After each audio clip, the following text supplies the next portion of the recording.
So the curve is a new way of thinking about business. In particular, it comes in three parts. You need to find an audience. That probably involves free in a digital age. That probably involves free in a digital age. It involves figuring out what that audience value and earning the right to talk to them again. And that probably involves technology. And then at the top end of the curve, you need to find your superfans, the people who love what you do, and let them spend lots of money on things they really value. It's similar and different to freemium. Freemium generally says have something for free and then pay a relatively low fixed price to upgrade to the paid service. The distinction for me in the curve is that instead of capping out how much your audience can spend, you start using your creative imagination to start thinking of all the different ways your biggest customers can keep spending money. And I do mean lots. I mean, we're talking 10 times, 100 times, 1,000 times the average spend is what you should be thinking about. So what are some of the best examples of media businesses that embody that curve? It's mobile gaming, right? So we know that many apps on the stores are funded using a so-called freemium mechanism. So there's two different ways of thinking about it. One, and I don't think this business model replaces traditional publishing, is to go and look at crowdfunding sites like Kickstarter and Indiegogo. And the reason there is because you see musicians and artists and writers and games makers thinking creatively about what it is that their audience value. So typically you'll have at a low tier the product. They'll get an album or a book or all the normal stuff you'd sell to them. But at the higher tiers, the $100 plus tiers, you start seeing limited editions, you start seeing physical artifacts, you start seeing personal connections with the artist or the writer or the author.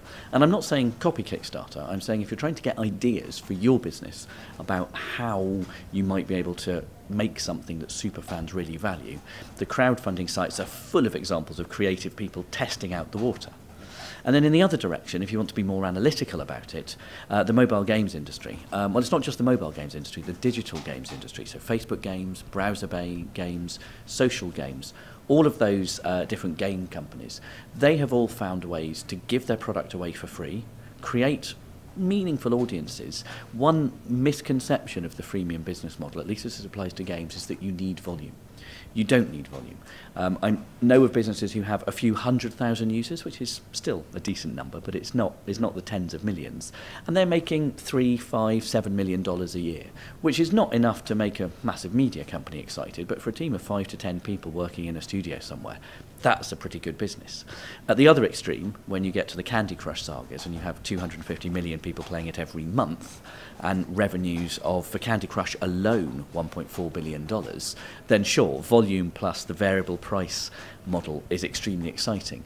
But the nice thing about this idea of connecting with your audience and allowing the superfan to spend lots of money is that it works for niche business. And if your niche business turns out to be a volume business as well, then you're in a very happy place. The mobile gaming phenomenon and these tremendous numbers we're seeing around it, do you think it puts the old console gaming platforms in the shade somewhat? I think it's tricky. So on the one hand, core gamers love AAA games, that's what we call them in the industry. The big games you're familiar with, Grand Theft Auto, Tomb Raider, Call of Duty, those kind of games. But they're also a very demanding audience who are endlessly trying to persuade the companies to push the boundaries in terms of technology, in terms of story, in terms of narrative. Grand Theft Auto 5 cost $219 million to make. I mean, it made $1 billion in the first week at retail, but it cost a huge amount to make, and not very many companies can make that big bet. The threat isn't that the core gamers go away, because core gamers love AAA games. It's that around the edges of the console business, the people who would have bought a console because they liked gaming a bit, and they bought the big games, they bought FIFA, they bought GTA, and they might pick up one or two others around the edges. Those people are being seduced away to tablets, to browsers, but particularly tablets. And it just makes it harder and harder for what we might call AA, also ran games, to kind of survive. And in fact, it's basically gone away. You are either an absolute blockbuster, or you're indie, or you're free to play. There's very little left outside that market. And it is the emergence of not free to play gaming, but of digital distribution combined with smartphones, tablets, and browser-based gaming that's caused that. So the new generation consoles recently launched, the Xbox One and PS4, and tried innovating, but in some ways have let gamers down, don't you think? I'm very nervous about those businesses. I particularly think that the Xbox One strategy to try and be the entertainment hub in the living room is a flawed strategy. It's relatively well executed, but it is based on a 1995 understanding of the world, whether The idea was we need to fight for the living room, and the candidates were the PC, the console, or the set-top box. Fast forward to 2014, and the candidates include the smartphone and the tablet. And my prediction for the future of screen-based entertainment is one giant screen in every house and 1 to 2 personal screens in every pocket. And that's a real distinction. Every family member will have a phone or an iPod, plus a tablet, and one big screen where they share. There will be a big fight amongst the family, not over who gets to watch what on the screen, but whose personal stream is thrown to the shared screen. But this little device, the smartphone, particularly the smartphone, it's got my friends, it's got my preferences, it's got my history, it's got my wallet.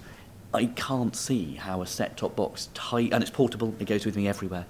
I can't see how a set-top box living in the living room, one room, tied to a very big screen, can compete with the idea of that ubiquitous personal device that has the ability to throw whatever it's doing up on the big screen. And what is the advertising opportunity around those screens, particularly in an environment where instances of consumers paying for content seems to be on the rise?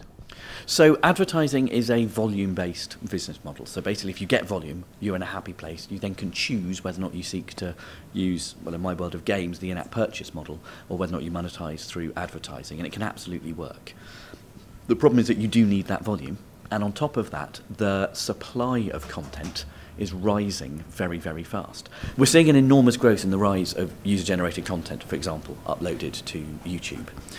Once that content is there, sure, some of it is rubbish, but however you look at it, there is a lot more video content available than there used to be, which means that while high-quality video content can still attract premium CPMs advertising rates, there is a supply and demand imbalance, which means that the supply, I believe, is rising faster than the demand, and basic economics tells you that maintaining premium CPMs in that environment is tricky.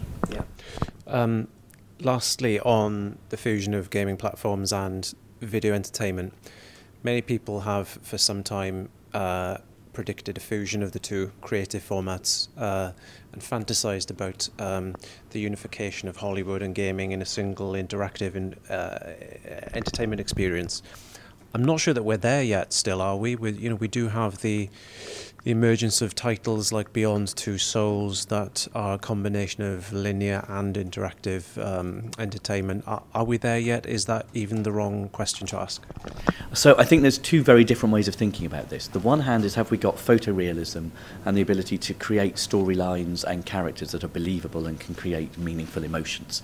And we're clearly there. If you don't believe me, go and play Walking Dead on the iPad, get to the end of episode 5, and it will make you experience something which no linear narrative has ever managed. I think that's phenomenal. On the other hand, it's the wrong question to ask. Hollywood, books, movies, television, all obsessed by story and character. But it's about telling a story, and the control and pacing of how that story is revealed to you is the heart of the storyteller's art. In a video game, it is about experiencing the story and you being in control. And I believe very strongly that story can enhance games, but games don't have to have story. Games are a place where stories are created. And if you try to shoehorn a Hollywood model into that, then you take away what is unique and special about games. Let games be games. Let people experience stories. Let Hollywood be Hollywood, where movies tell stories.